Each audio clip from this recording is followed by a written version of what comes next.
Picture this.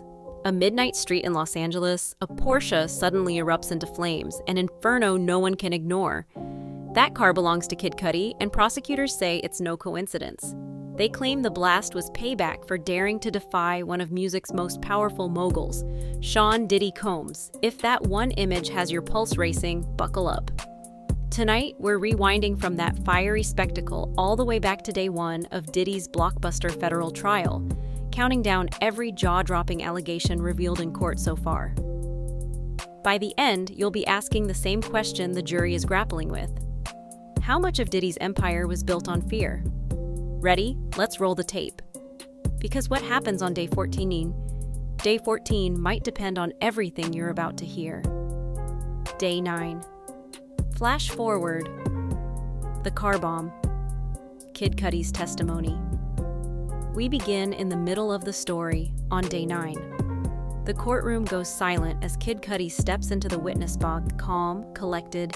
He recounts a threat whispered years earlier. "I'll blow up your car if you cross me." Weeks later, that threat became a fireball.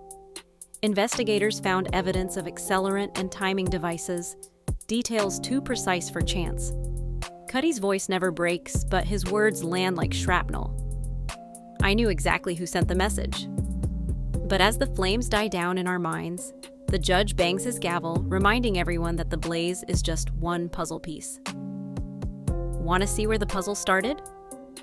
Let's rewind to day 1. Opening statements paint a picture of velvet rope exclusivity that masks something darker. A former event planner testifies that after-hours gatherings, nicknamed freak-offs, were secretly filmed. Guests' phones vanished into locked pouches, and surveillance cameras captured every moment. Prosecutors claim those tapes became leverage, powerful enough to silence rivals and coerce deals for years. Insiders say the footage was funneled into a private archive, quietly dubbed the Vault, that only a handful of aides could access. Investigators allege the mere hint of its existence kept artists, executives, and even journalists in check, turning one man's party footage into an invisible instrument of control. If hidden cameras can control careers, what else might they control? Day 2 wastes no time answering. Day 2. Cassie Ventura, a singer who once dated Diddy, steps onto the witness stand. Calmly, she tells the court that one hard hit sent her to the emergency room. Doctors treated the wound, but the bigger hurt was the rule that no one there could ever speak about it afterward. She calls this rule studio silence, and the words hang in the air. The jurors shift in their seats, realizing fear can be as powerful as any punch.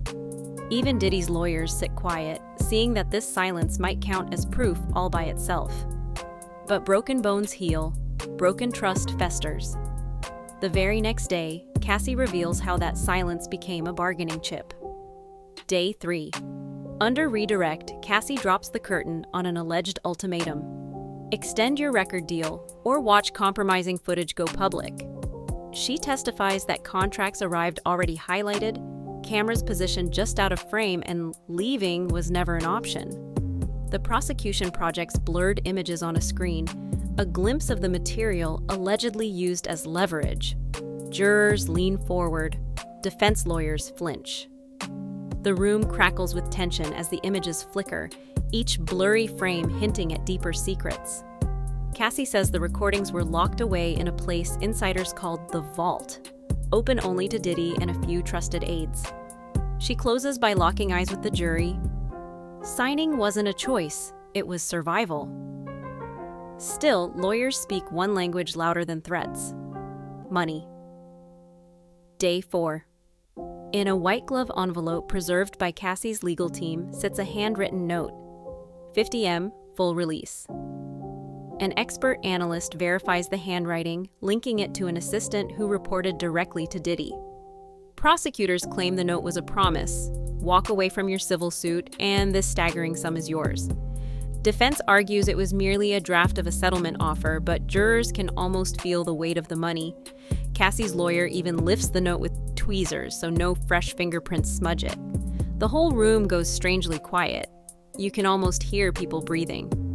The judge reminds everyone that a big number alone doesn't prove guilt, but it definitely grabs attention. One juror writes something down fast, maybe wondering if it was just a draft, why keep it hidden in a silk-lined envelope? If cash couldn't buy silence, maybe fear could.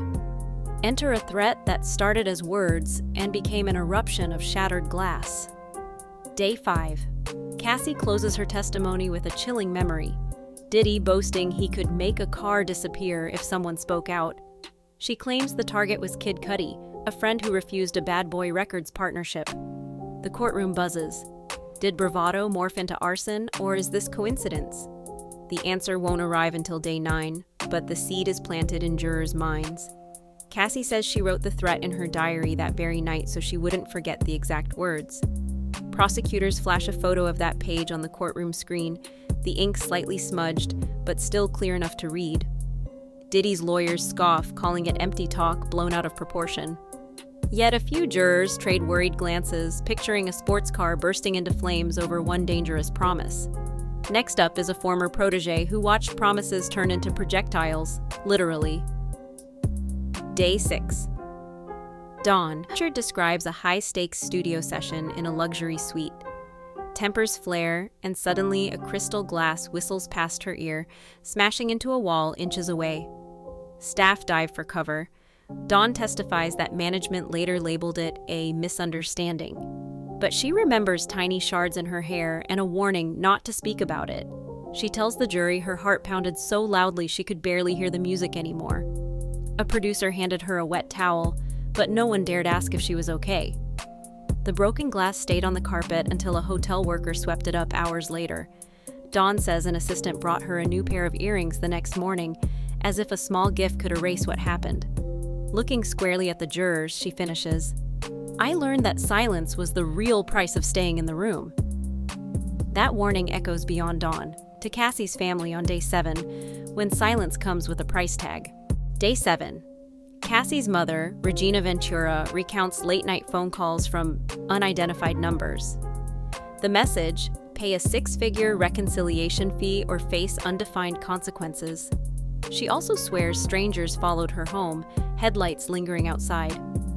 The gallery shifts nervously because implied threats against a witness's family can sway any jury.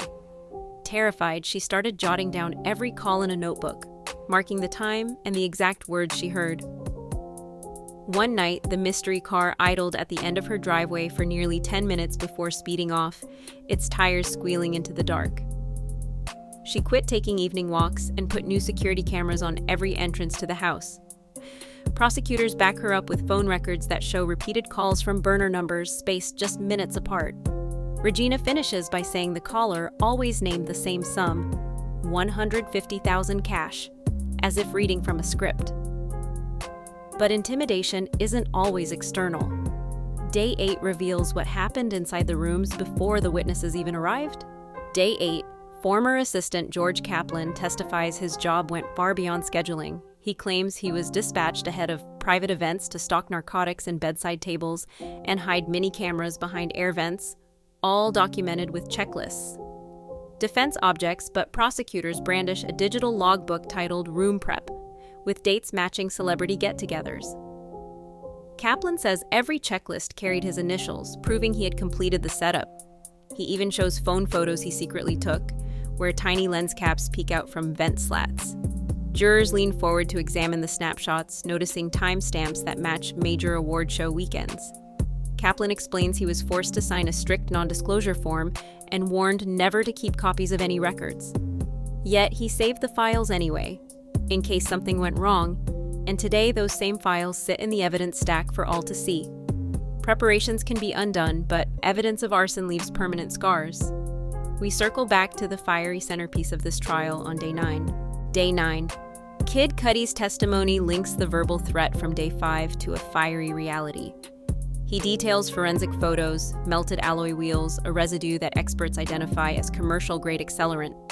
Defense suggests random vandalism, yet prosecutors counter with surveillance showing 2 hooded figures placing a device beneath the vehicle. The tension peaks. The jury now has a tangible image to attach to earlier words. Flames leave ashes, but sometimes ashes hide clues. On day 10, a former aide brings a weaponized story to light. Day 10. Capricorn Clark, once tasked with running Diddy's New York penthouse, tells jurors about a confrontation where the music mogul allegedly brandished a handgun, warning employees that snitches disappear. The gun was never fired, but Clark's voice quivers as she recalls staring down the barrel. Prosecutors note no police report was filed. Defense insists the tale is embellished. Either way, a single image of a firearm in a marble-floored living room fuses fear with luxury. Clark says everyone in the room froze like statues until Diddy finally lowered the weapon and strolled away. Moments later, an assistant handed her a secrecy contract and warned, "Forget this ever happened." The jurors sit silent, picturing a penthouse party where one quick show of power could erase every sense of safety. A weapon intimidates, but science verifies. Day 11 belongs to the experts. Day 11, fire investigator Laura Morales explains chemical signatures found at the Kid Cudi incident. Traces of the same accelerant logged at a storage unit leased to an LLC linked to Diddy. For jurors, this is the first hard data bridge between allegation and forensic proof. Defense pushes back, citing chain of custody gaps, but Morales' polished testimony withstands cross-examination. A mistrial motion follows and fails. The judge notes that the science carries real weight, reminding the jury to keep the data in mind.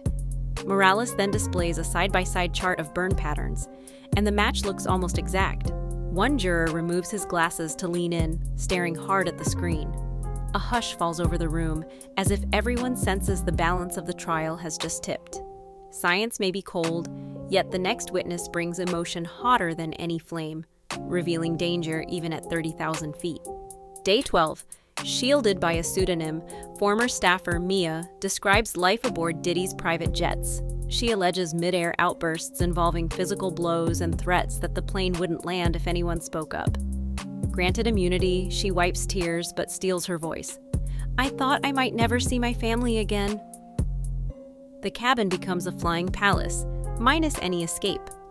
She tells the jury her seatbelt felt like a prison strap as the jet jolted through clouds. Flight logs show sudden drops in altitude on the dates she names, backing her timeline. The prosecutor even displays repair photos of a dented cabin door from that same trip. Defense lawyers claim the dents came from rough air, not anger, but Mia shakes her head. Looking straight at the jury, she says, "Turbulence doesn't yell at you to stay quiet." But Mia's most potent evidence isn't spoken, it's written. Day 13 sees the courtroom hold its breath as she unfolds a survivor's note. Day 13. Mia produces a crumpled slip of hotel stationery addressed to Diddy. "I love you forever." She explains she wrote it after a violent episode, hoping to calm him enough to let her leave the room safely. When prosecutors display the note, jurors pass it along like a relic. It's creased, stained, and painfully human, a silent plea preserved on paper. And in that fragile rectangle lies the theme of this entire trial: loyalty by coercion. 13 days, 13 bombshells. But if history repeats, tomorrow's surprise could eclipse them all. Which revelation will tip the scales for the jury? And how much more truth is still hidden behind velvet ropes? So, which allegation shook you the most? The car explosion, the hidden cameras, or the jet stream threats? Drop your thoughts in the comments. I read every single one. And if you want front row seats to day 14 and beyond, smash that subscribe button, ring the bell, and join our community that refuses to look away. This story isn't just about celebrity drama, it's about power, secrecy, and the people brave enough to challenge both. Stay tuned, stay curious, and as always, keep watching the courtroom.